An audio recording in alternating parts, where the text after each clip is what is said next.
Assalamualaikum warahmatullahi wabarakatuh. Alhamdulillah rabbil alamin, bihi nasta'in ala umurid dunya waddin. Wassalatu wassalamu ala asyrafil anbiya wal mursalin, sayyidina wa maulana Muhammadin wa ala alihi wa sahbihi ajma'in. Subhanaka la ilma lana illa ma 'allamtana innaka antal alimul hakim. Rabbi shrah li sadri wa yassir li amri wahlul 'uqdatam min lisani yafqahu qawli, amma ba'du. Alhamdulillah, bahagia rasanya pada malam hari ini saya kembali dapat berjumpa dengan saudari-saudari saya di Singapura. Sesudah sekitar 2 tahun kita terhalang dengan adanya COVID. Mudah-mudahan COVID-nya sudah kembali ke tempat ia berasal dan tidak datang lagi dengan membawa kawan-kawannya yang baru. Kita ucapkan selamat jalan kepada COVID dan semua penyakit-penyakit yang lain, insyaallah. Kemudian pada malam hari ini kita akan membahas mengenai hal yang sangat menyenangkan, yaitu cara hidup bahagia menurut Al-Quran dan Al-Hadis. Tema yang diberi adalah menggapai damai bahagia. Menggapai damai bahagia. Baik, sebelum kita mulakan acaranya, kita akan terlebih dahulu membaca niat belajar. Semoga apa yang kita pelajari pada malam hari ini menjadi sesuatu yang bermanfaat buat kita sekalian, tak hanya di dunia tapi juga di akhirat nanti.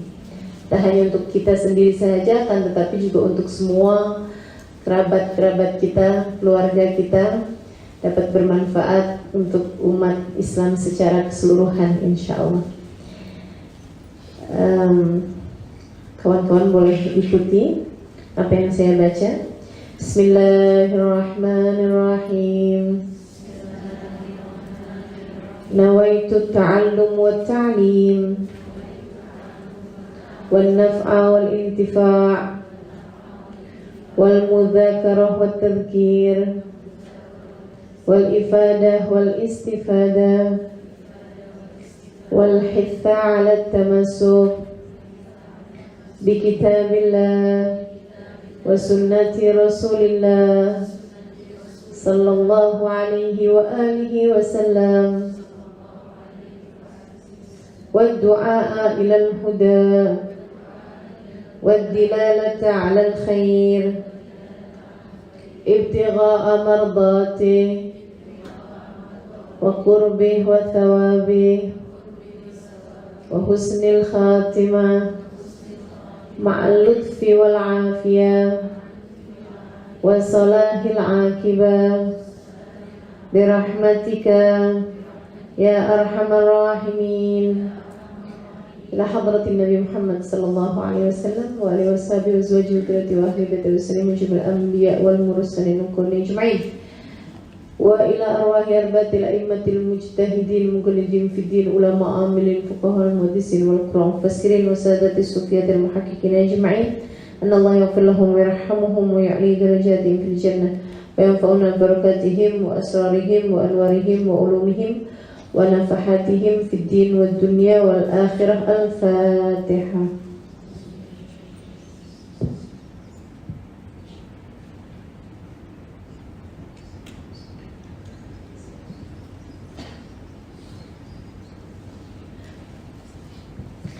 Menggapai damai bahagia. Saudara sekalian saya muliakan, Nabi kita Muhammad sallallahu alaihi wasallam dalam definisi sebagai seorang nabi, dalam ta'rif mendefinisikan nabi, para ulama menyebutkan beliau adalah abdun arsalahullah. Beliau adalah seorang manusia, seorang hamba yang Allah utuskan untuk memberikan jalan petunjuk kepada manusia yang ujungnya tujuan dari jalan petunjuknya Nabi tersebut adalah li sa'adatid darain, untuk kebahagiaan hidup dunia akhirat. Untuk kebahagiaan hidup dunia dan akhirat. Jadi memang pengutusan Nabi Muhammad SAW, bahkan bukan hanya Nabi Muhammad, tapi seluruh nabi-nabi dari sejak zaman Nabi Adam hingga Nabi kita Muhammad alaihissalam, semuanya diutus Allah Subhanahu wa taala adalah untuk li sa'adatid darain, untuk kebahagiaan hidup manusia, menunjukkan jalan kebahagiaan hidup manusia dari dunia hingga di akhirat nanti. Kebahagiaan yang hakiki, kedamaian yang sejati. Karena ya kemudian kita bisa pelajari tentang bagaimana cara hidup berbahagia itu dalam perspektif Islam, dalam jalan Nabi kita Muhammad SAW, dalam Al-Quran maupun dalam hadis-hadis yang disampaikan oleh baginda kita Rasulullah SAW. Dan saya ada buatkan, sesudah saya pikir-pikir, tentu saja dengan segala keterbatasan pikiran saya simpulkan cara mudah untuk dapat berbahagia hidup, merasakan kedamaian dalam hati kita dari dunia hingga akhirat nanti, dalam 5 poin. Yang pertama, kalau kamu ingin hidupmu itu damai, hidupmu itu bahagia, maka poin yang pertama adalah dengan kita selalu mengingat Allah Subhanahu wa taala, dengan zikrullah. Dan ini poin paling penting dalam urusan kita hidup dalam berbahagia. Allah Subhanahu wa taala berfirman, alladzina amanu, a'udzu billahi minasyaitonir rajim, alladzina amanu wa tatma'innu qulubuhum bidzikrillah, ala bidzikrillahi tatma'innul qulub. Alladzina amanu wa tatma'innu qulubuhum bidzikrillah, ala bidzikrillahi tatma'innul qulub. Alladzina amanu, orang-orang yang beriman, wa tatma'innu qulubuhum bidzikrillah, hati mereka senantiasa damai, hati mereka senantiasa tenang, hati mereka senantiasa bahagia, bidzikrillah, dengan mengingat Allah. Allah mengawali ayat tersebut dengan menunjukkan keadaan orang-orang yang beriman, hati mereka selalu tenang, selalu damai dengan mengingat Allah. Ala bidzikrillahi tatmainnul qulub, Allah menegaskan, ala, ketahuilah, kata Allah, bidzikrillah. Nah, ini yang belajar bahasa Arab akan mengerti apa yang saya sampaikan. Yang tidak belajar bahasa Arab, percaya aja lah. Ya, karena saya sudah cukup lama belajar bahasa Arab. Ala bidzikrillahi tatmainnul qulub, taqdimul maf'ul, gitu ya, mendahulukan kata keterangan daripada kata kerja dan siapa pelaku, itu menunjukkan lifaidatil hasr, untuk meringkas hanya dengan itu saja. Seperti kata-kata iyyaka na'budu wa iyyaka nasta'in, hanya kepadamu. Itu padahal kalau dalam bahasa Arabnya nggak perlu ada kata-kata hanya. Kepadamu aku beribadah, kepadamu aku mohon pertolongan, gitu. Nah, karena ia didahulukan, iyyakanya didahulukan, bukan mengatakan na'buduka wa nasta'inuka, para ulama mengatakan li faidatil hasan. Jadi punya arti iyyaka na'budu wa iyyaka nasta'in, hanya kepadamu. Sama halnya dengan ini juga. Allah nggak bilang ala tatmainnul qulub bidzikrillah, akan tapi Allah bilang ala bidzikrillah tatmainnul qulub, artinya hanya dengan mengingat Allah. Tak ada cara lain.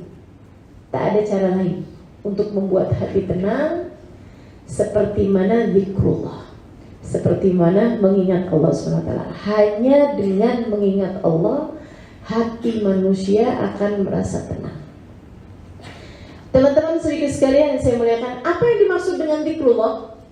Yang dimaksud dengan zikrullah, mengingat Allah, itu bukan hanya sekedar ucapan dari lisan. Ketika kita selalu yang sebut-sebut Allah misalnya gitu ya, atau subhanallah, subhanallah, atau astagfirullah, astagfirullah, astagfirullah gitu. Akan tetapi meyakini bahwa tidak ada sesuatu terjadi kecuali dengan seizin Allah, dan tidak ada makhluk apapun dan siapapun kecuali hambanya Allah. Ini mengingat Allah. Ini yang dimaksudkan dengan mengingat Allah SWT. Bahwa apapun yang terjadi tak akan lepas dari kuasa Allah, dari izin Allah SWT. Semua yang terjadi adalah dengan izin Allah, dan semua makhluk di atas muka bumi ini semuanya adalah hamba Allah SWT. Dengan mengingat itu teman-teman sekalian, hatimu akan jadi lebih tenang menghadapi apapun. Keadaan-keadaan yang tidak menyenangkan, hatimu akan jauh lebih mudah tenang. Ketika kamu tahu, hatimu jadi akan lebih mudah damai, lebih mudah bahagia. Ketika kamu tahu bahwasanya penggeraknya, pengaturnya, pengendalinya adalah Allah Subhanahu wa Ta'ala. Gitu. Saya kasih contoh yang mudah saja. Teman-teman sekalian, ada seorang istri, dia sedang belajar tentang makna zikrullah ini. Ingat Allah dalam apapun. Lihat bagaimana Allah mengatur hamba-hambanya. Suatu waktu suaminya marah. Dia ketika lihat suaminya marah tuh dia liatin mukanya, terus dia senyum. Suaminya bilang, saya ini dari tadi lagi marah sama kamu. Kenapa kamu malah senyum-senyum begitu? Dia bilang, tadi tuh saya waktu lihat kamu marah, dia bilang, subhanallah, ajaib sekali bagaimana Allah menjadikan hidung kamu kembang kempis. Bagaimana Allah jadikan mata kamu bergerak, membulat, menyipit. Bagaimana pipi kamu memerah dan lain sebagainya. Jadi ketika dia mengingat bahwasanya Allah Subhanahu wa Ta'ala yang menciptakan segala sesuatu, memang hati jadi jauh lebih tenang, teman-teman sekalian. Itu udah pasti. Saya pun merasakannya pula. Saya biar begini punya suami. Ada kata-kata biar begini ya. Saya punya suami. Kami menikah lama ya. Awal-awal menikah, saya ini anak pesantren. Saya hidup 12 tahun di pondok pesantren. Ketika saya menikah dengan suami saya ini, usia saya 23 tahun, 12 tahunnya saya sudah belajar di pondok pesantren. Yang menjadikan saya bukan hanya murid pesantren, tapi juga ustazah di Darul Zahra Tarim Hadramaut Yaman.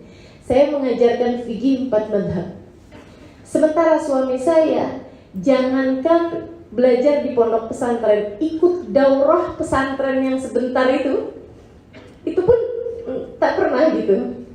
Jadi ini dari kubu, dari barat ke timur gitu ya, saya dengan suami itu. Dan tentu saja ada banyak sekali ketidakcocokan dalam rumah tangga.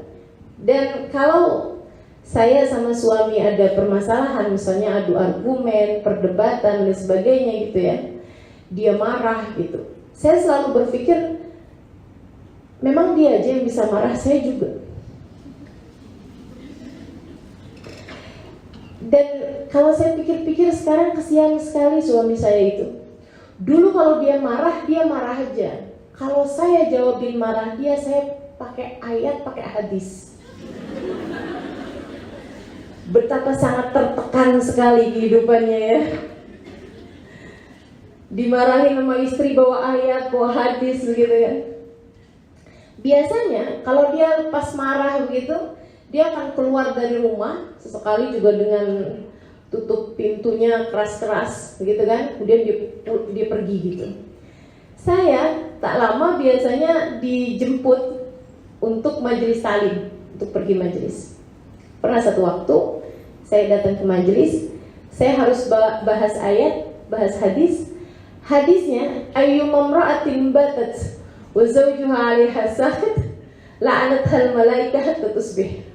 Kalau ada seorang istri suaminya sedang marah, dia dilaknat sama malaikat sampai pagi hari. Rasanya saya baca hadis itu macam ditampar gitu. Ya Allah, Halimah, bagaimana kamu menyampaikan hadis mengenai istri yang solehah sementara kamu sendiri tidak solehah? Teman-teman saya sekalian, akhirnya saya jadi berpikir gitu, berarti saya salah.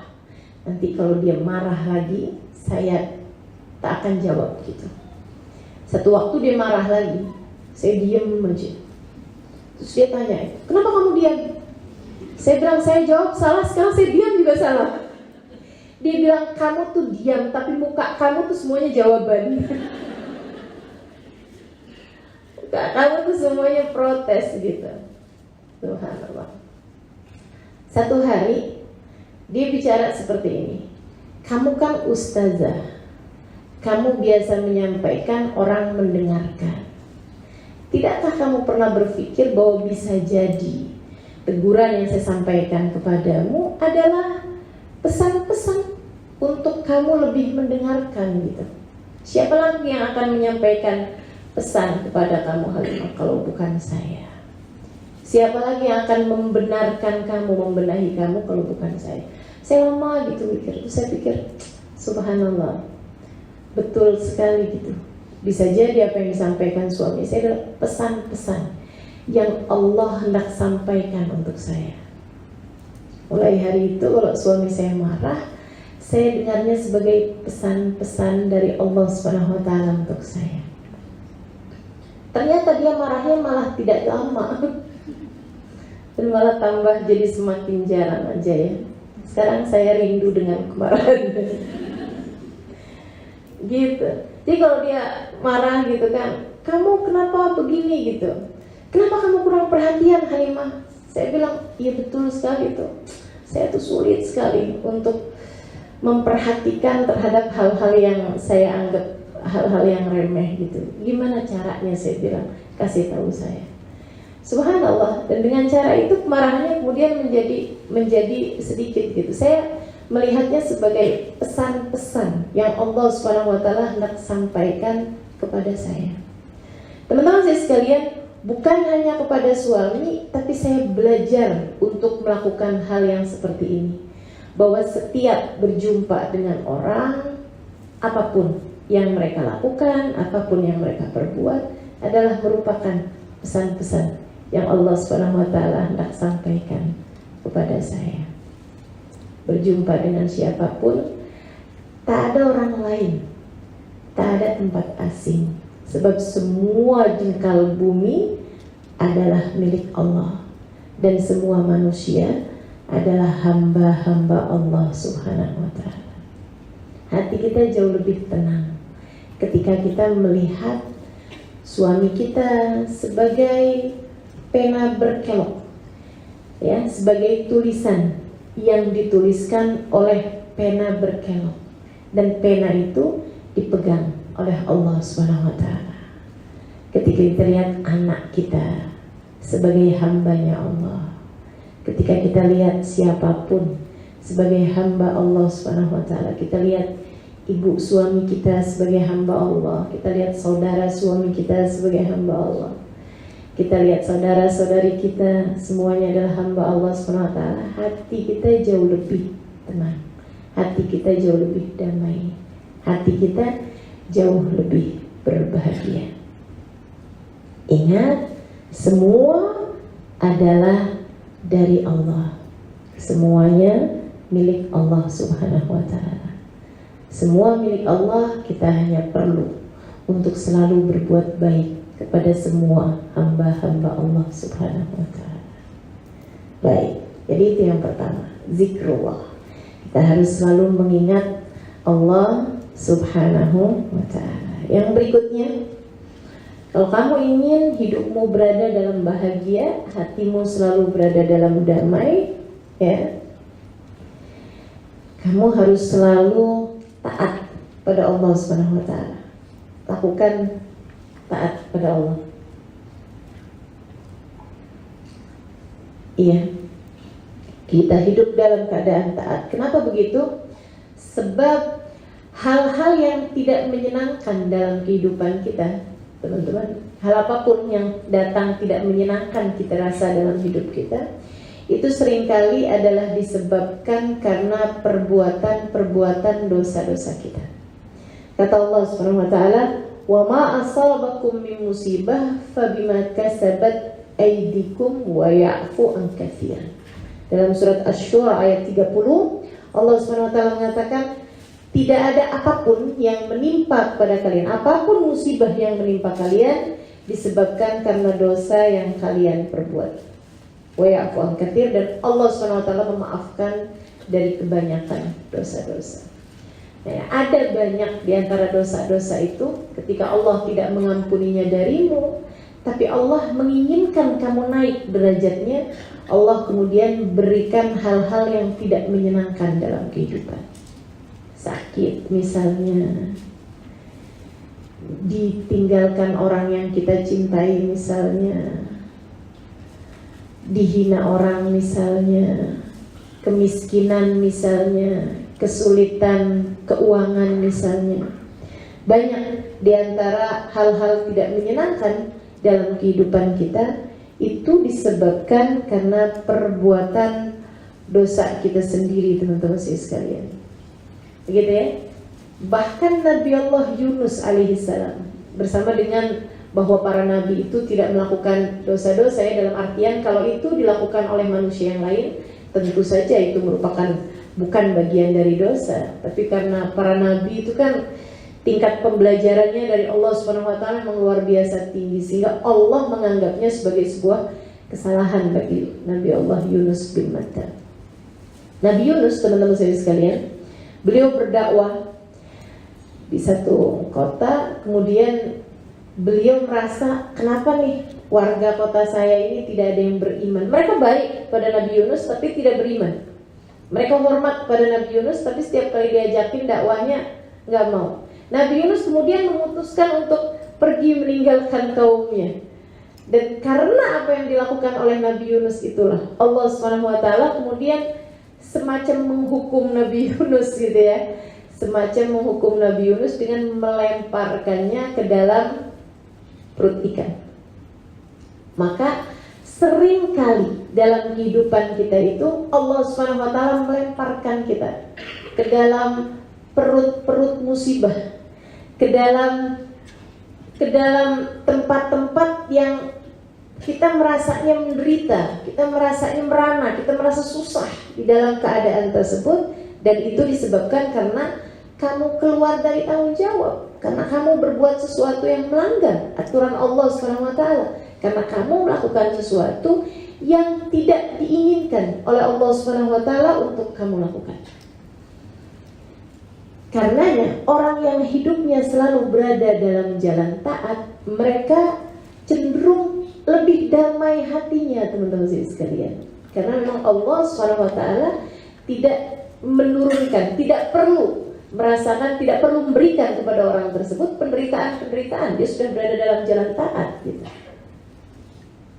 Bukan berarti tak ada musibah-musibah yang kayak kemiskinan dan lain sebagainya, tapi mereka tidak menjadikan itu sebagai sebuah musibah.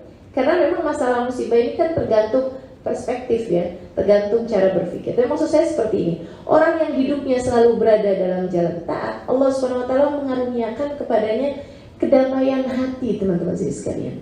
Dan ini saya ingat betul adalah pembelajaran yang diberikan kepada Hubabah Umairah ketika saya berkunjung kepada beliau di kota Tarim ya. Hubabah Umairah almarhumah, beliau sudah wafat sekarang, dianggap sebagai salah satu dari waliyah min auliyaillah yang ada di kota Tarim pada zaman tersebut. Bahkan para ulama-ulama dari kalangan ulama-ulama habaib atau ulama-ulama yang datang dari berbagai macam negara, itu banyak yang berkunjung kepada Hubabah Umairah untuk meminta nasihat. Dan itu subhanallah, beliau itu ya, saya merasakannya memang betul-betul dokter-dokter hati gitu. Ternyata tuh ada di atas muka bumi ini. Saya pernah bawa satu rombongan kawan-kawan saya, dan itu setiap kali berjumpa sama Hubabah Umairah seperti melihat semua keadaan orang tersebut jelas di hadapan matanya. Jadi melihat ada seorang gitu perempuan, nak kamu harus baik-baik sama suami kamu ya. Bagaimanapun surga Allah Subhanahu wa taala untukmu, Allah pegangkan kuncinya di tangan suami. Ada lagi gitu yang datang lagi, udah nggak usah terlalu dipikirkan, nanti juga dia akan sembuh pada waktunya. Gitu. Jadi semua orang itu seperti Hubaba Umairah lihat orang seperti melihat hasil scan penyakit gitu ya. Seperti udah kelihatan semuanya gitu, apa yang sedang dia lakukan, apa yang sedang dia rasakan. Subhanallah, subhanallah. Masya Allah, luar biasa sekali. Itu tajam sekali Hubaba Umairah. Saya berkunjung kepada beliau sesudah saya menikah setahun saya rasa waktu itu, dan saya belum ada anak. Saya kemudian bilang sama Hubaba Umairah, "Baba, doakan biar saya punya anak." Hubaba Umairah bilang begini, "Halimah, anak buat apa?" Itu kali pertama saya bilang minta punya anak, minta doakan punya anak, dan dia bertanya, "Anak buat apa?"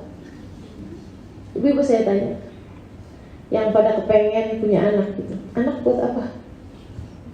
Bingung juga kita jawabnya ya. Saya pikir-pikir, terus saya berpikir begini nih, saya kan ustazah, jadi jawabannya harus agak-agak islami lah gitu. Saya bilang sama Hubaba Umairah, "Hubaba, biar nanti ada yang mendoakan saya kalau saya meninggal dunia." Inti terlisin halah. Kata beliau, "Kamu kan mengajar selama ini." Saya bilang, "Iya Hubaba, saya mengajar." "Kamu pikir orang-orang yang kamu mengajar sama mereka itu akan tidak mendoakan kamu kalau kamu meninggal dunia?" Saya bilang, "Mendoakan, dan mereka jauh lebih banyak. Halimah, kamu bisa punya anak berapa orang?"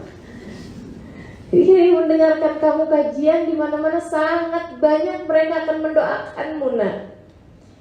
Saya bilang, "Kalau gitu Hubaba, biar nanti kalau saya meninggal dunia ada yang meneruskan ilmu untuk generasi berikutnya. Saya akan ajari anak saya sampai dia menjadi seorang ustaz atau ustazah, menjadi ulama, agar nanti akan menjadi penerus-penerus dari para ulama."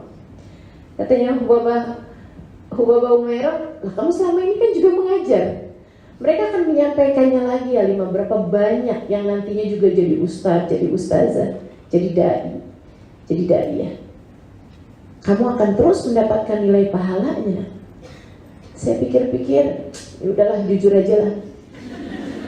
Saya bilang, "Ya Hubaba, biar suami saya tambah sayang sama saya."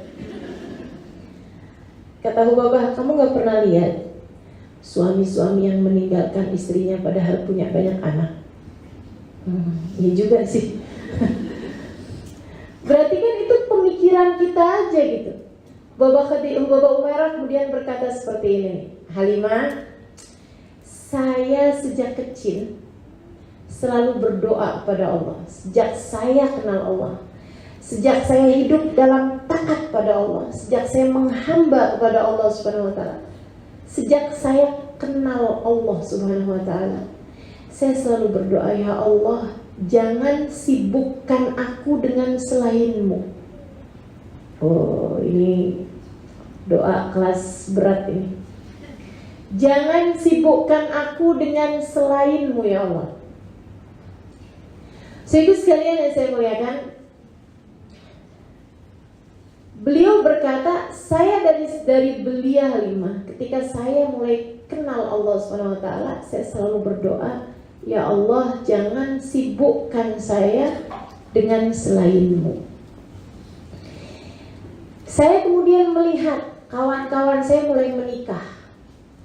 Saya lebih spesifik lagi berdoa. Saya bilang, ya Allah, jangan sibukkan saya dengan selainmu. Jika saya menikah membuat saya tersibukkan darimu, ya Allah, jangan nikahkan saya. Ini kuat hati sekali ya. Ini sepertinya adik-adik yang belum menikah nih tak beranilah berdoa begitu kan. Saya pun tak sarankan juga.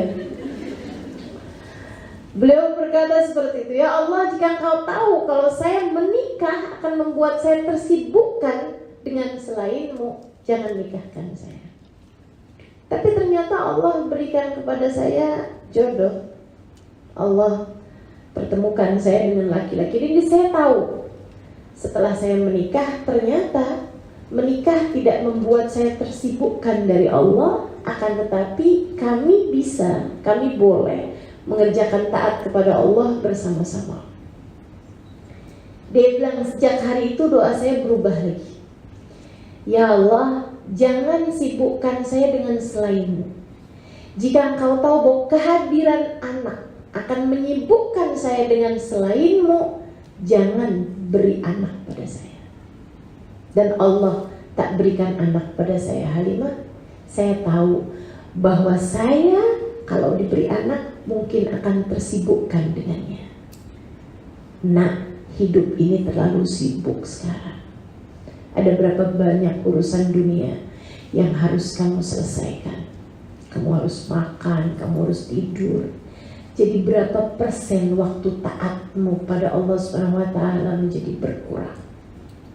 Jangan mau kamu punya hidup hanya mementingkan, hanya menyibukkan diri dengan hal-hal yang semuanya akan kamu tinggalkan ketika kamu mati nanti. Subhanallah. Babah Umayyah salah satu dari perempuan-perempuan paling bahagia, paling damai hatinya, paling damai hatinya yang pernah saya kenal.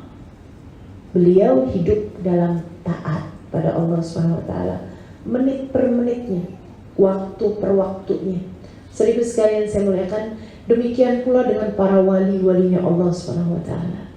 Mereka hidup dalam damai, mereka hidup dalam tenang, mereka hidup dalam bahagia.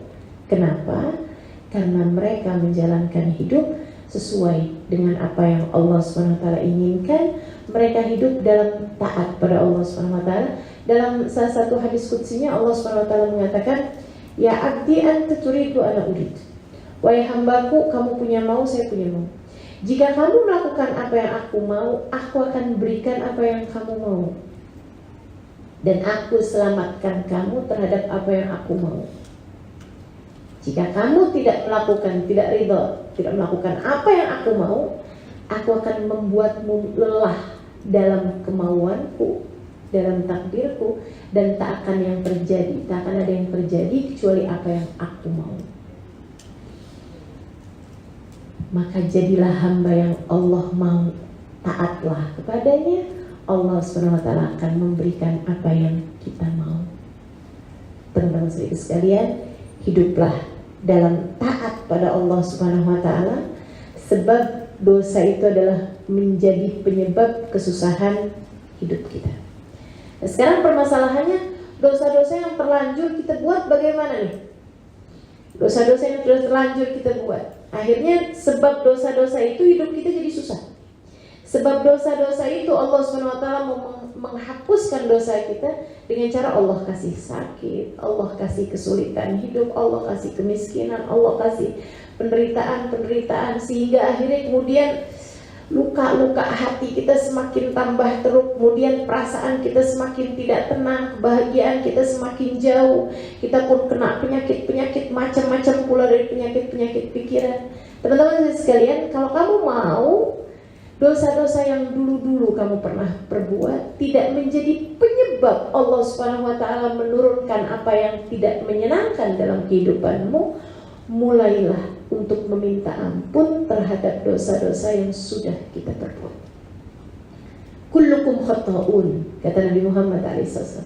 Semua dari kalian adalah pendosa. Wa khairul khata'in at-tawwabun. Dan sebaik-baik pendosa adalah yang bertaubat dari dosa-dosanya. Maka taubatilah dosa-dosa tersebut. Ketika dosa itu pahit, taubatilah. Bahkan ketika kamu merasakan dosa kamu itu manis, taubatilah juga. Saya sering sampaikan ini, taubatilah dosamu semanis apapun dosa itu terasa. Karena buat sebagian orang, ada dosa-dosa itu yang kalau diingat kembali rasanya manis. Dulu tuh pernah ada yang sebegitu jatuh cintanya sama saya. Dulu kami berdua tuh sampai sembunyi-sembunyi di lorong sekolah.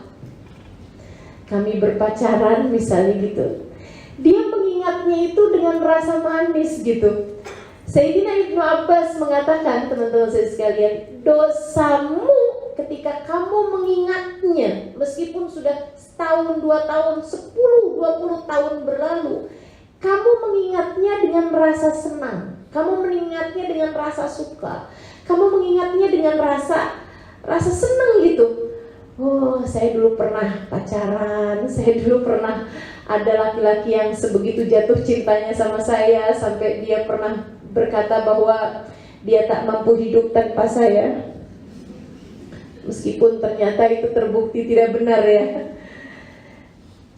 Kata Sayyidina Ibnu Abbas, dosamu, misalnya mohon maaf, dosa zina, diingat kembali dengan rasa suka, dengan rasa manis dia mengingatnya, itu tertulis dosa baru lagi dalam catatan perbuatannya.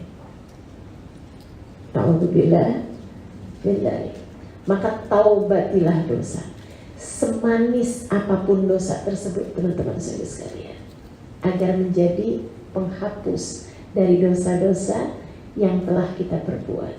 Minta sama Allah, ya Allah, dulu saya dikalahkan oleh hawa nafsu saya. Ya Allah, ampunilah segala dosa-dosa tersebut ya Allah, dan jangan biarkan kami kembali melakukannya ya Allah. Bertaubatlah atas dosa-dosa yang pernah kamu perbuat, sehingga tidak menjadikan Allah Subhanahu wa ta'ala memberikan hal-hal yang tidak menyenangkan dalam kehidupan. Karena begini teman-teman, Allah itu ibarat dokter yang paling pandai mengobati penyakit hamba-hambanya. Ketika dia hambanya calon ahli surga, tapi perbuatannya ada banyak yang tidak membuat dia layak masuk surga, Allah Subhanahu wa ta'ala akan obati orang tersebut sehingga nantinya dia menjadi orang yang sehat, orang yang selamat, orang yang layak untuk masuk surga. Nah, cara Allah mengobati penyakit-penyakit tersebut nih, ada perbuatan-perbuatanmu yang tidak layak membuatmu masuk surga, sama halnya dengan dokter-dokter. Ketika dilihat ada penyakit-penyakit dalam dirimu, dia akan membuat kamu berada dalam keadaan yang tidak menyenangkan. Misalnya dikasih pil-pil pahit. Jarang sekali ada obat itu yang rasanya manis. Ya, saya nggak pernah dengar ada orang ditanya, apa hobi kamu? Minum obat. Nggak pernah saya dengar. Kita dikasihnya pil pahit sama dokter, atau diinjeksi, disuntik, sakit saya sekalian, atau bahkan dioperasi amalia, begitu kan ya, dibuat. Tahu maksud saya operasi? Teman-teman saya sekalian, semuanya hal-hal yang menyakitkan. Dikasih pil pahit menyakitkan, dikasih diinjeksi sakit, itu tadi dioperasi lebih sakit lagi gitu.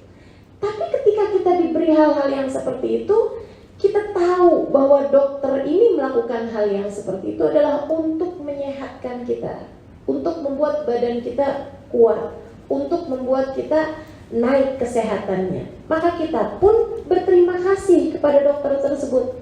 Yang selama ini Allah lakukan sama kita kan begitu. Sedikit sekalian yang saya muliakan, saya nggak pernah ketemu ada orang misalnya gitu pergi ke dokter, habis ketika dokter kasih pil pahit atau dia diinjeksi gitu oleh dokter, dia bilang, dokter punya masalah apa sebenarnya sama saya? Apa salah saya dokter sama dokter? Kenapa dokter begitu kejam menyuntik saya? Kenapa dokter begitu kejam kasih pil-pil pahit sama saya? Apa salah saya selama ini sama dokter? Tak pernah ada yang berbuat seperti itu kan? Saya tak tahu kalau di Singapura. Pasti di Singapura juga tak ada orang berbuat seperti itu gitu. Orang gila macam mana yang marahi dokternya? Malah yang ada kita sampaikan kepada dokter tersebut, terima kasih dokter, terima kasih. Kemudian kita bayar dokter itu. Teman-teman sekalian saya bilang, kita udah disakiti, kita bayar pula sama dia. Allah selama ini melakukan hal yang seperti itu pada kita, menyakitkan kita untuk menyehatkan kita, membuat sulit keadaan kita untuk menyehatkan kita, memberikan hal-hal yang tidak menyenangkan untuk menyadarkan kita, teman-teman, untuk menyadarkan kita bangun, bukan seperti itu seharusnya seorang hamba berbuat. Allah jauhkan kita dari kesombongan sehingga kita pun harus merasakan sakit. Teman-teman saya sekalian, orang yang tidak pernah sakit di atas muka bumi ini namanya Fir'aun. Gatal-gatal pun tak pernah. Fir'aun itu sekedar gatal pun tak pernah. Tak pernah, apalagi COVID, tak pernah dia. Fir'aun itu. Teman-teman sekalian saya muliakan, apa hasilnya? Dia berkata, ana rabbukumul a'la. Sungguhnya aku adalah Tuhan kalian semuanya. Aku tak pernah sakit, kata Fir'aun. Maka ketika kamu diberi sakit adalah cara Allah untuk membuatmu tawadhu. Cara Allah untuk membuatmu tersyukur pada Allah Subhanahu wa taala. Jika badai kehidupan menghempaskanmu dan menjatuhkan kamu ke bawah, itu artinya Allah Subhanahu wa taala sedang menginginkanmu sujud kepadanya. Saudara sekalian, jangan malah bertanya, apa dosa saya ya Allah? Itu kan sama aja kayak pertanyaan kita sama dokter tuh. Apa salah saya kepadamu, Pak Dokter? Kenapa kamu berikan kepada saya pil pahit semacam ini gitu? Padahal kita tahu Allah SWT memberikan itu semua untuk menyehatkan kita. Nah kalau kamu kepengen, jangan sampai Allah memberikan hal-hal yang tidak menyenangkan dalam kehidupan kita.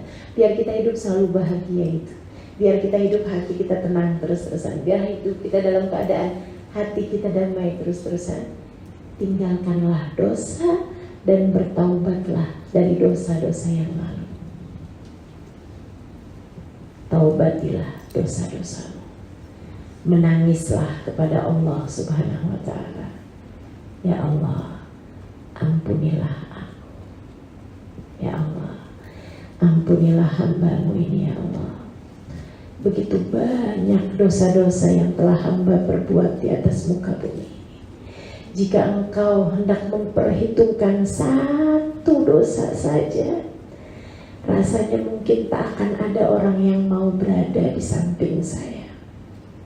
Ya Allah, andai Engkau menjadikan dosa-dosa saya ada baunya, saya rasa tak ada sesiapa pun berada di dekat saya. Terima kasih ya Allah telah menutupi diriku ini, telah menutupi aib-aibku di antara hamba-hamba-Mu. Terima kasih ya Allah, Engkau tidak memperhitungkan dosa-dosa yang telah hamba-Mu ini perbuat. Ampuni dosaku ya Allah, ampuni dosaku ya Allah. Ketika Allah SWT mengampuni dosa-dosamu, teman-teman sekalian, Allah jadi tak punya alasan untuk memberikan kepadamu musibah-musibah berat yang sampai menghancurkanmu dalam kehidupan. Mari belajar mentaubati dosa, hidupmu akan jauh lebih bahagia. Saya ulangi, mari belajar mentaubati dosa untuk kemudian memperbaiki keadaan dan hidup dalam jalan taat kepadanya. Hidup kita akan jauh lebih bahagia. Baik, teman-teman sekalian yang saya muliakan, Nabi Adam sama iblis sama-sama berdosa, tapi sikap mereka ketika berdosa berbeza, sehingga Allah Subhanahu wa taala pun memberikan balasannya berbeda juga. Nabi Adam alaihissalam ketika diturunkan ke atas muka bumi karena makan buah yang dilarang Allah Subhanahu wa taala, apa yang dilakukan Nabi Adam? Memohon ampun padanya.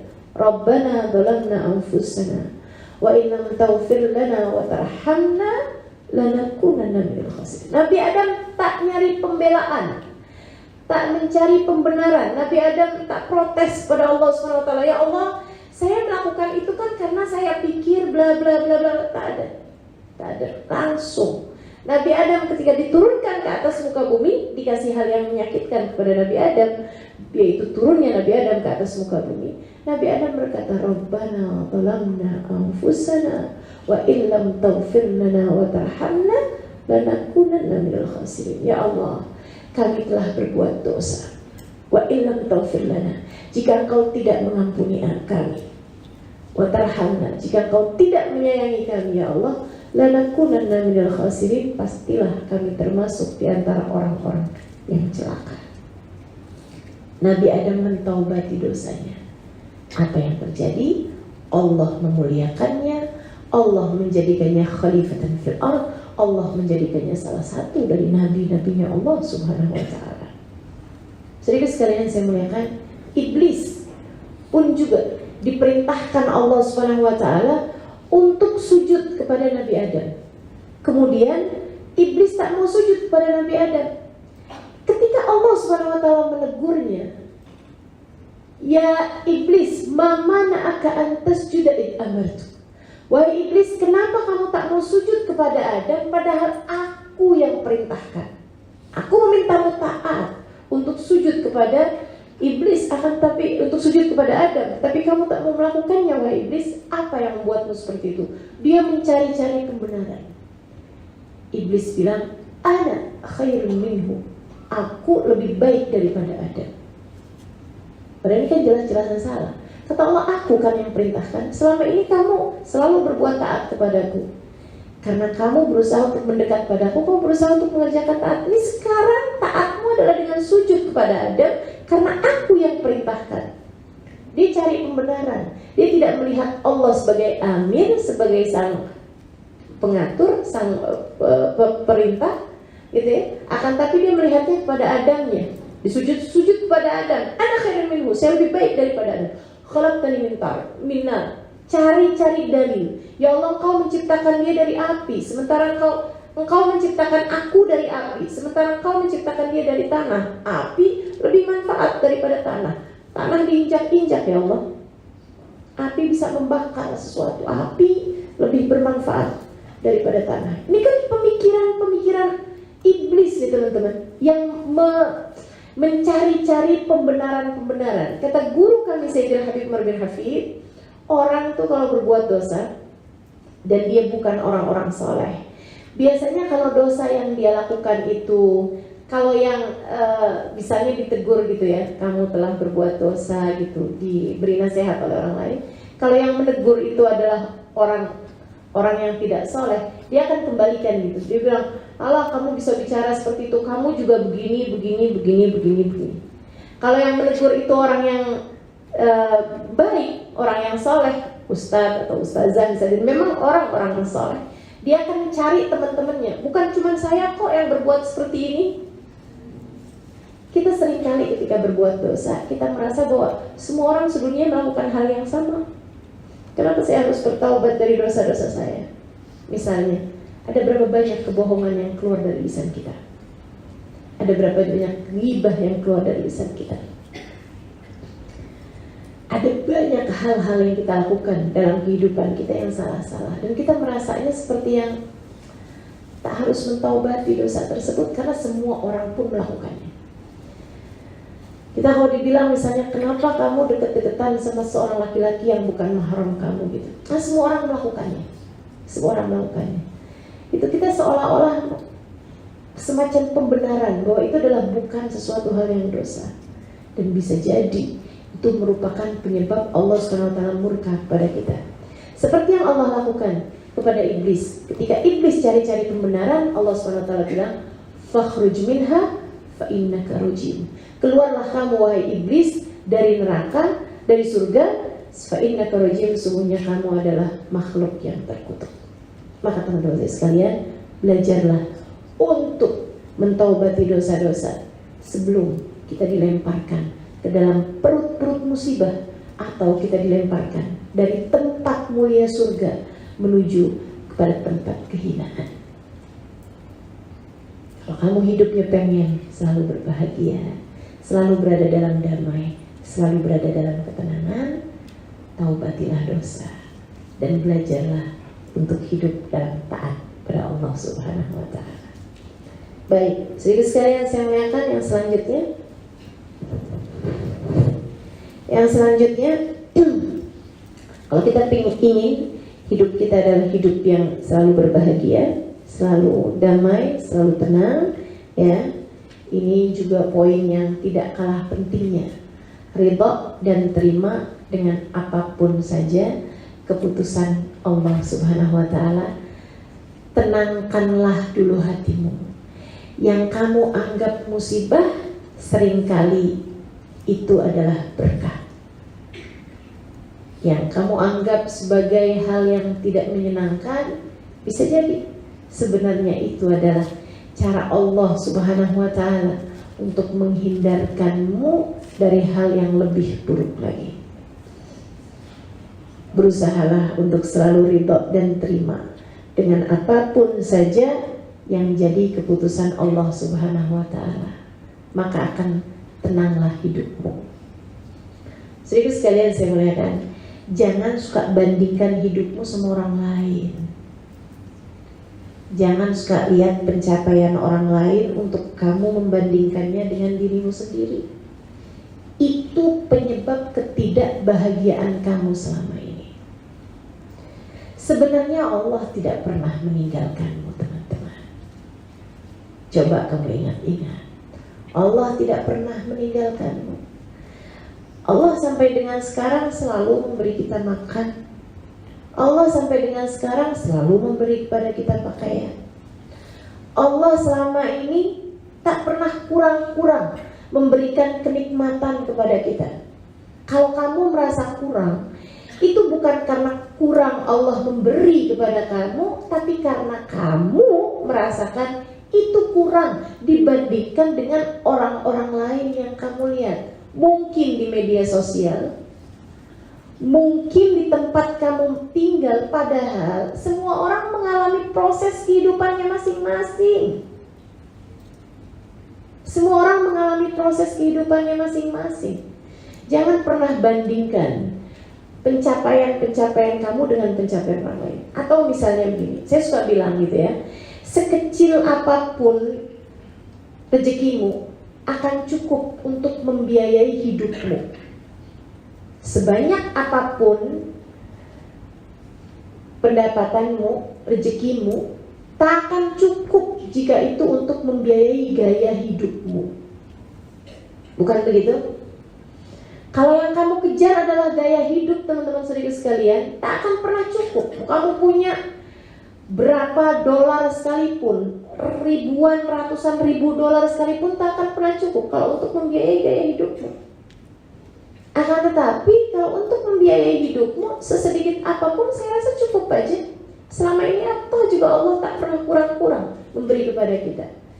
Yang suka membuat kita merasa betapa susahnya hidup saya, betapa menderitanya hidup saya, betapa kurangnya hidup saya, betapa sulitnya hidup saya dalam masalah keuangan misalnya gitu ya. Karena satu, kamu suka membandingkannya dengan apa yang orang lain punya yang kamu belum punya. Kamu suka bandingkan dengan kehidupan orang lain. Kayaknya enak ya kalau jadi dia gitu. Sering sekali liburan ke luar negeri gitu. Kayaknya kalau jadi dia enak sekali ya. Kayaknya dia mau apa-apa aja mudah gitu. Sering sekalian itu tuh masalahnya. Atau kamu memikirkan terlalu jauh sampai kepada bagaimana rezeki saya tahun depan.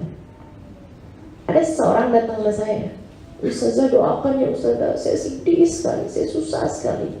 Saya bilang kenapa? Soalnya suami saya Ustazah tahun depan mau pensiun. Saya bilang tahun depan? Iya Ustazah, tahun depan bagaimana nasib kami Ustazah? Saya bilang, Bu, kalau pensiunnya masih tahun depan, kenapa kamu sedihnya sekarang? Kamu masih pensiun, suami kamu masih pensiun tahun depan gitu. Kata Allah Subhanahu wa Ta'ala kepada Nabi Allah Isa alaihissalam, wahai Isa, aku tidak akan menghisabmu atas ibadah esok hari, maka jangan pernah meminta kepadaku rezekimu esok hari. Aku tidak pernah menuntutmu untuk ibadahmu esok hari, maka kamu jangan pernah menuntutku atas rezekimu esok hari. Kalau Allah Subhanahu wa Ta'ala masih memberikan kepada kita rezeki, kita masih punya rezeki untuk esok hari, untuk bulan depan, bahkan mungkin untuk tahun depan. Kamu masih punya tabungan untuk sampai dengan tahun depan, untuk sampai dengan bulan-bulan depan. Itu adalah karena maha dermawannya Allah Subhanahu wa Ta'ala kepada kita, teman-teman sekalian. Maka Allah masih cukup-cukup aja memberikan kepada kita selama ini. Kalau kamu merasa ada yang kurang dalam hidupmu, bisa jadi yang kurang itu adalah syukurmu. Saya ulangi, Kalau kamu merasa ada yang kurang dalam hidupmu, bisa jadi yang kurang itu adalah syukurmu. Karena sejatinya teman-teman saya sekalian, hidup tak pernah ideal untuk siapapun. Tak ada orang yang hidupnya dijadikan Allah SWT semuanya mulus, semuanya bagus. Dia dicintai oleh suaminya, dicintai oleh anak-anaknya, dicintai oleh ibu mertuanya, dicintai oleh saudara-saudara iparnya, dicintai oleh saudara-saudaranya, dicintai oleh semua orang. Itu sesuatu hal yang mustahil teman-teman sekalian. Ada yang suka, ada juga yang gak suka. Itu pasti keniscayaan hidup.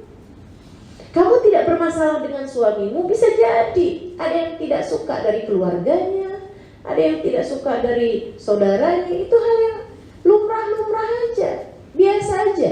Kata Imam Asy-Syafi'i alaihi ridwanullah, ridwan nas ghayah la tudrak. Dicintai semua orang adalah cita-cita yang tak mungkin dapat tercapai. Jadi kalau dalam hidup ada orang yang tidak suka sama kita, itu kewajaran sebagai manusia. Kamu mau jadi siapa? Imam Syafi'i ketika dikatakan imam, fulan bin fulan tidak suka padamu, fulan bin fulan berkata yang buruk tentangmu, menfitnah kamu. Kata Imam Syafi'i, harus jadi siapa saya? Untuk tidak dibicarakan oleh orang lain, untuk tidak disukai oleh orang lain, untuk tidak dibenci oleh orang lain. Harus jadi siapa saya? Bahkan Sayyidina Husain mati terpenggal kepalanya. Bahkan Sayyidina Hasan mati diracun. Sayyidina Umar bin Khattab mati dibunuh. Sayyidina Abu Bakar As-Siddiq, begitu banyak orang berkata buruk kepadanya. Bahkan baginda kita Nabi besar Muhammad, sesudah Allah memujinya dalam banyak ayat-ayat dalam Al-Quran, dikata majnun, dikata gila. Nabi Muhammad alaihi salatu wassalam, orang bilang apa? Syair, majnun, seorang penyair Muhammad itu. Atau dikata gila, bahkan seribu sekalian saya bilang, dilempari orang dengan batu kerikil. Hal yang wajar aja. Bahkan Allah, kata Imam Syafi'i, Allah yang menciptakan manusia, dikata punya anak, dikata punya istri. Maka wajar-wajar aja jika dalam kehidupan kita itu ada hal-hal yang tidak menyenangkan dalam kehidupan. Maka masalahnya ada pada kemampuan hati untuk bisa menerima setiap takdir yang Allah SWT berikan dalam kehidupan kita. Terimalah keputusan Allah untukmu. Dikasih sakit, alhamdulillah. Dikasih sehat, alhamdulillah. Dikasih sakit, alhamdulillah. Mungkin ini adalah cara Allah menghapuskan dosa-dosaku yang memang begitu banyaknya, hingga kelak di hari akhirat Allah tak harus menghukumku dengan kesulitan-kesulitan di sana. Terima kasih ya Allah atas apapun yang Kau tetapkan. Itu bacaan Nabi Muhammad setiap kali ditimpa musibah. Alhamdulillah ala kulli hal. Terima kasih ya Allah atas keputusan apapun yang Kau berikan kepadaku. Terima kasih atas keadaan apapun yang Kau berikan padaku. Saudara sekalian yang saya muliakan, dikasih sehat, alhamdulillah. Mudah-mudahan saya boleh pakai kesehatan saya untuk mengerjakan taat kepada Allah SWT dengan lebih maksimal. Kalau kita belum diberi suami, alhamdulillah, alhamdulillah. Tak harus ada seseorang yang saya mau pergi kemana-mana harus izin dulu dengan dia. Hidupku jauh lebih simple, hidupku jauh lebih mudah. Betul? Betul gak?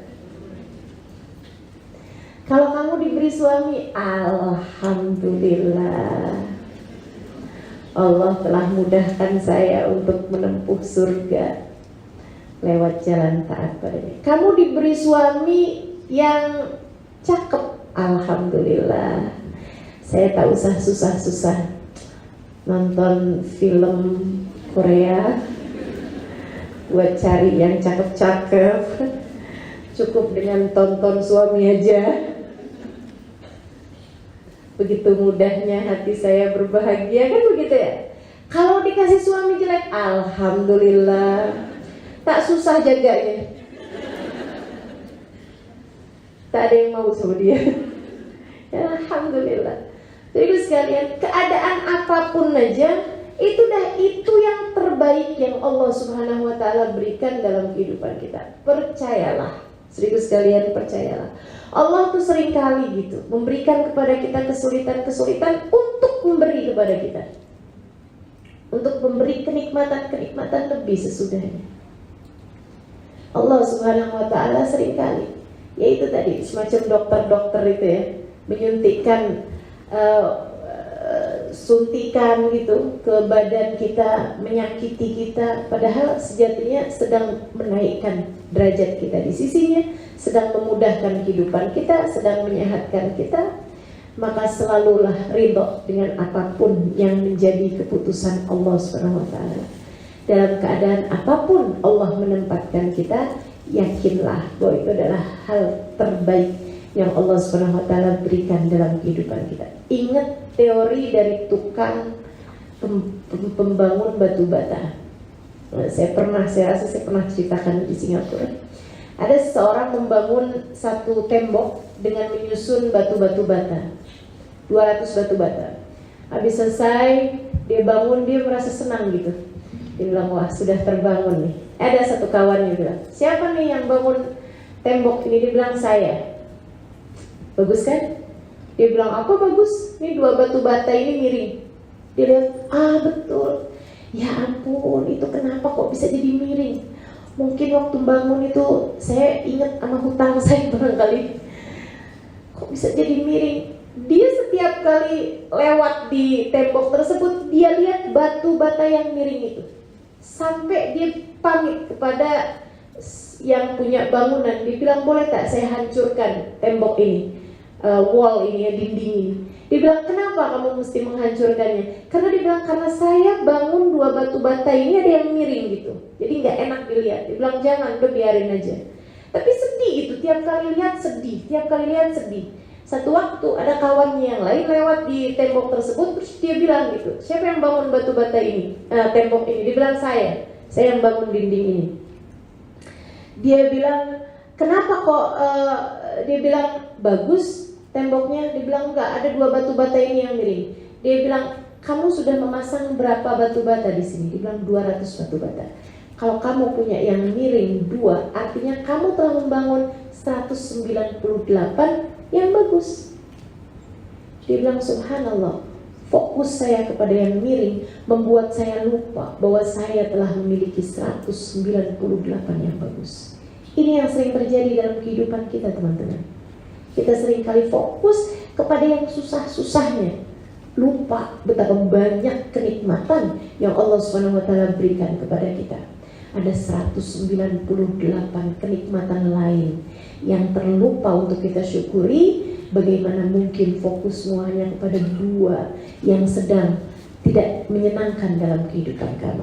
Yuk, insya Allah ridha terhadap keputusan Allah Subhanahu wa taala. Katanya Nabi Muhammad SAW, la tukathir hammak ma quddir yakun. Jangan perbanyak sedihmu, apapun yang telah ditetapkan untukmu pasti terjadi.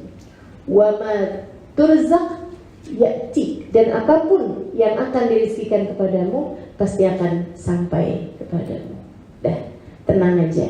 Hidupmu akan lebih damai kalau kamu selalu ridha dengan apapun yang jadi keputusan Allah Subhanahu wa taala. Yang keempat, teman-teman saudara sekalian, kalau kamu ingin hidup kamu selalu berada dalam kedamaian, cintai dan berkumpullah dengan orang-orang yang saleh yang selalu mengingat Allah Subhanahu wa taala. Ya, deket-deketin orang yang hatinya bahagia. Kamu kalau selalu deket-deketnya dengan orang yang tiap kali kamu berkumpul sama dia yang dibicarakan tentang urusan dunia mulu gitu, kayak angka-angka aja terus gitu ya. Si itu sudah punya ini, si ini sudah punya itu gitu kan. Si ini sudah menikah, si ini sudah punya anak. Kamu kapan? Kamu kenapa kok hidup kita? Kenapa ya hidup kita selalu berada dalam keadaan seperti ini? Kenapa kok kita nggak seperti yang lain? Nah, itu kalau kita banyak kumpul sama orang-orang yang suka mengeluh, hidup kita juga rasanya akan jadi kayak terlalu banyak keluhan. Jadi kalau kamu ingin hidup kamu itu menjadi hidup yang lebih menyenangkan, cari kawan-kawan yang lebih baik, cari kawan-kawan yang lebih salehah. Dalam pepatah Arab mengatakan jalis janis, Duduk-duduklah kamu dengan seseorang, kamu akan menjadi seperti dia, kamu akan mirip dengan orang tersebut. Nah, kalau kamu ingin selalu berkumpul dengan orang soleh, yang harus kamu cari yang nomor satu adalah manusia paling soleh, yaitu baginda Nabi besar Muhammad SAW. Perbanyaklah salawat kepada beliau, akan membuat hatimu jadi lebih damai, teman-teman, karena tak ada manusia yang lebih soleh daripada Nabi besar Muhammad SAW. Kalau hatimu sedang gelisah, hatimu sedang dalam keadaan tidak menyenangkan, cobalah buka kisah-kisah tentang Nabi Muhammad dalam kitab-kitab misalnya, atau mungkin dalam YouTube gitu ya, atau di kajian-kajian orang yang menceritakan tentang Nabi Muhammad. Ini terasa sekali hati jadi jauh lebih damai dibandingkan dengan sebelumnya. Kemudian yang terakhir, sedikit sekalian yang saya muliakan, ini adalah saran dari saya untuk hatimu lebih berbahagia. Awali pagi hari dengan beristikharah. Dan kamu jangan selalu berpikir bahwa hidupmu itu akan panjang gitu ya. Jalani hidup hari demi hari. Maksud saya, orang akan jauh lebih bahagia kalau dia menjalani hidup hari demi hari, gitu ya. Nggak usah kepanjangan memikirkan bagaimana nanti bulan depan, tahun depan. Nggak akan ada siapapun yang sanggup memikul beban masa depan, karena itu adalah sesuatu yang mubham, sesuatu yang masih belum tentu terjadi gitu. Dan hal terbaik untuk kamu melakukan sesuatu untuk masa depanmu adalah dengan melakukan hal terbaik pada hari ini. Satu-satunya hal yang bisa kamu lakukan untuk memperbaiki masa depan adalah dengan melakukan hal terbaik pada hari ini. Nah, jalani hidup hari demi hari aja teman-teman. Jangan kebesaran atau jangan kebanyakan memikul beban-beban untuk masa-masa yang akan datang gitu. Serahkan semuanya kepada Allah SWT, dan setiap hari awali harimu itu dengan salat istikharah. Nah, ini diajarkan oleh baginda kita Nabi Muhammad SAW, sebagaimana yang disampaikan oleh para sahabat, allamana Rasul salat al-istikharah kama allamana salah ayat mufradah. Nabi Muhammad mengajarkan kami salat istikharah sebagaimana Nabi Muhammad mengajarkan kepada kami salat fardu. Salat 2 rakaat pagi hari bersama dengan salat duha. Ya, salat duha, salat istikharah. Selesai salat istikharah, kamu angkat tanganmu, minta pada Allah SWT, ya Allah, ada hari baru yang kau berikan kepadaku, ya Allah, bimbing kami untuk dapat menjalaninya seperti yang kau mau. Bimbing tubuh kami, ya Allah, untuk dapat menjalani hari ini seperti yang kau inginkan. Bimbing akal pikiran kami untuk berpikir yang baik-baik. Bimbing lisan kami untuk selalu berbicara yang baik. Bimbing hati kami untuk merasa dengan baik. Ya Allah, kumpulkan kami selalu dengan orang-orang baik-baik. Minta dibimbing oleh Allah SWT hari demi hari, hari demi hari. Insya Allah kita akan selalu menjadi hamba-hamba yang hati kita selalu damai, hidup bersama Allah Subhanahu Wa Taala, hidup dengan menerima apapun yang ditetapkan oleh Allah Subhanahu Wa Taala, dan kita selalu berkumpul dengan hamba-hambanya yang soleh-soleha. Insya Allah mudah-mudahan dengan cara itu kita akan berbahagia. Dan saya akan mengajarkan bagian terakhir, yaitu doa-doa yang bisa kita lakukan sebagai bekalan kita untuk menghadapi hari-hari kita ya. Kalau lagi sumpah, kalau lagi susah hati, kalau sedang sedih, kalau sedang ketakutan. Nah, ini salah satu doa yang paling mujarab dan paling banyak dilakukan oleh orang-orang soleh ketika mengajarkan kepada yang lain nih, pada murid-muridnya.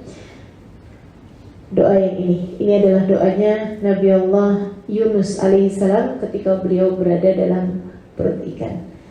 Rabbana la ilaha illa anta subhanaka inni kuntu minadh dhalimin. La ilaha illa anta subhanaka inni kuntu minadh dhalimin. Nabi Muhammad mengatakan alangkah sangat indahnya doanya Nabi Yunus, diawali dengan kalimat tauhid, ditengahi dengan tasbih, dan diakhiri dengan i'tiraf, dengan pengakuan dosa.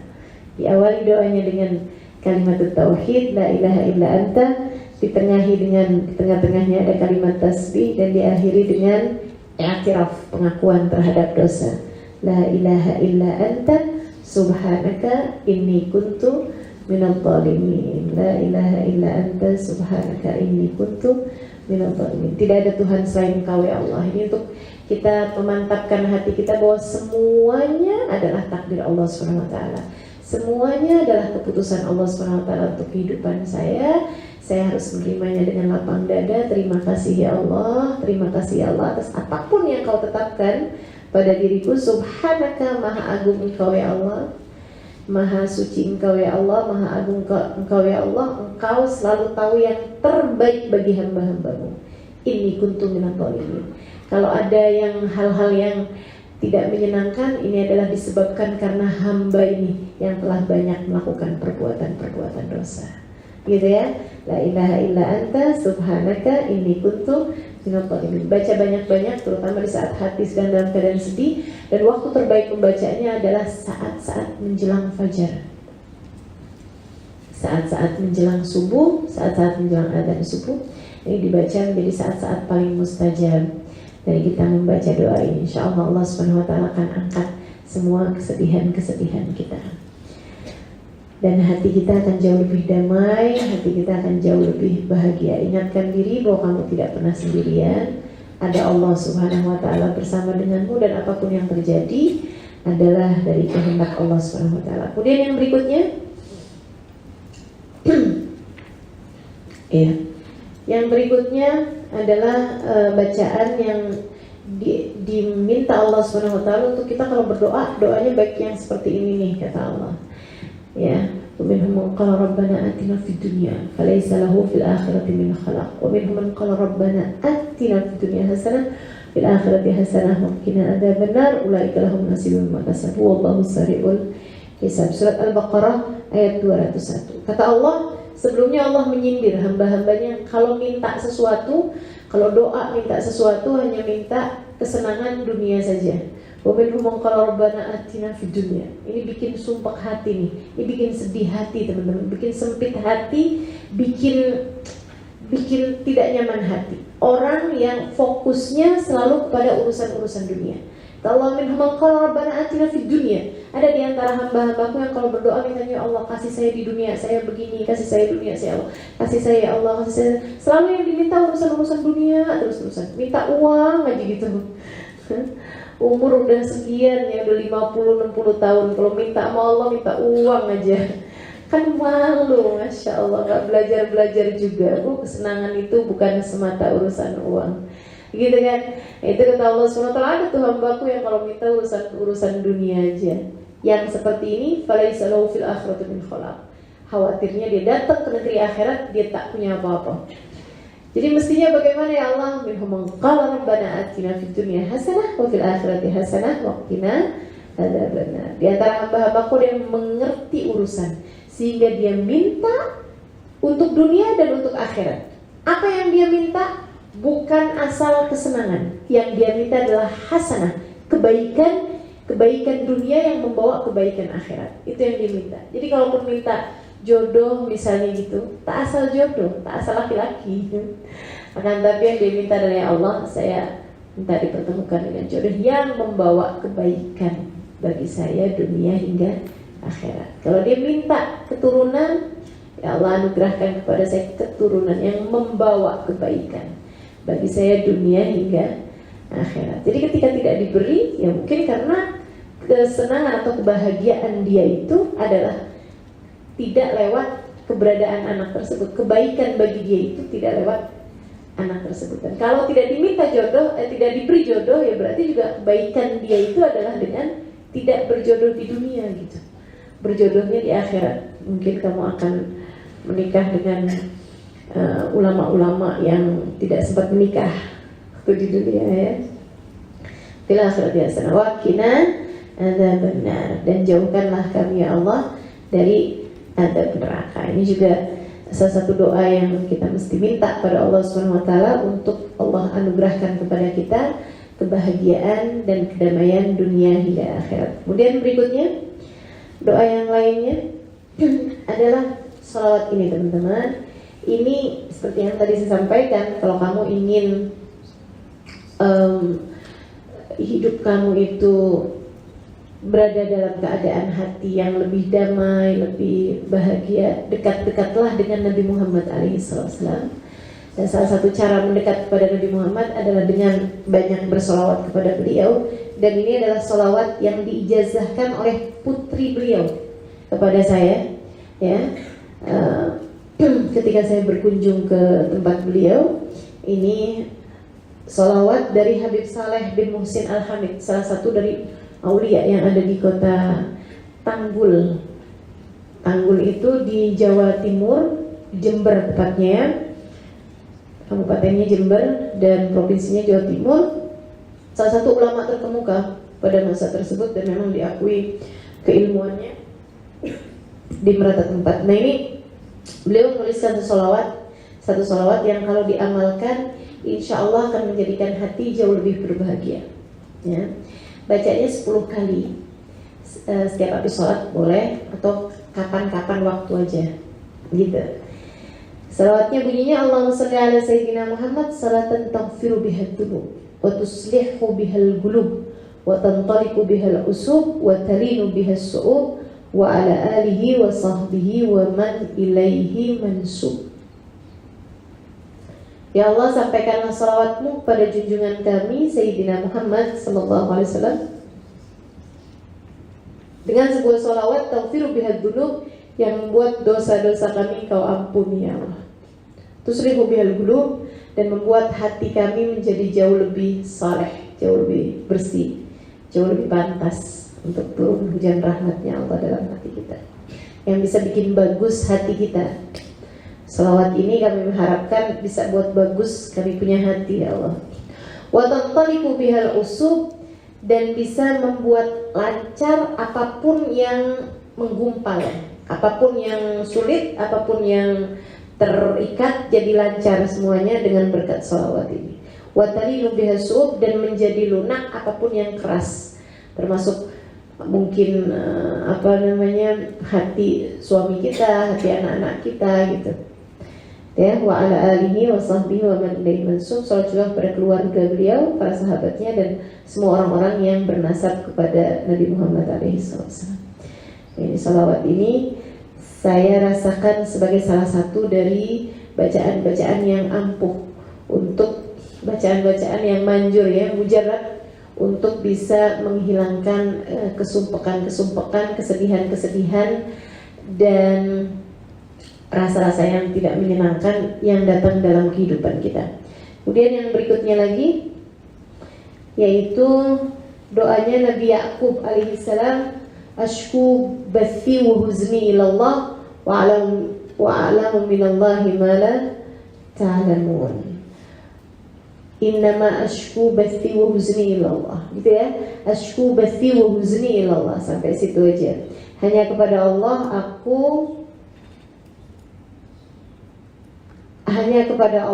aku mengadukan bathi, yaitu kesusahan aku, wa huzni, dan penderitaan aku, kesedihan aku, ilallah, pada Allah.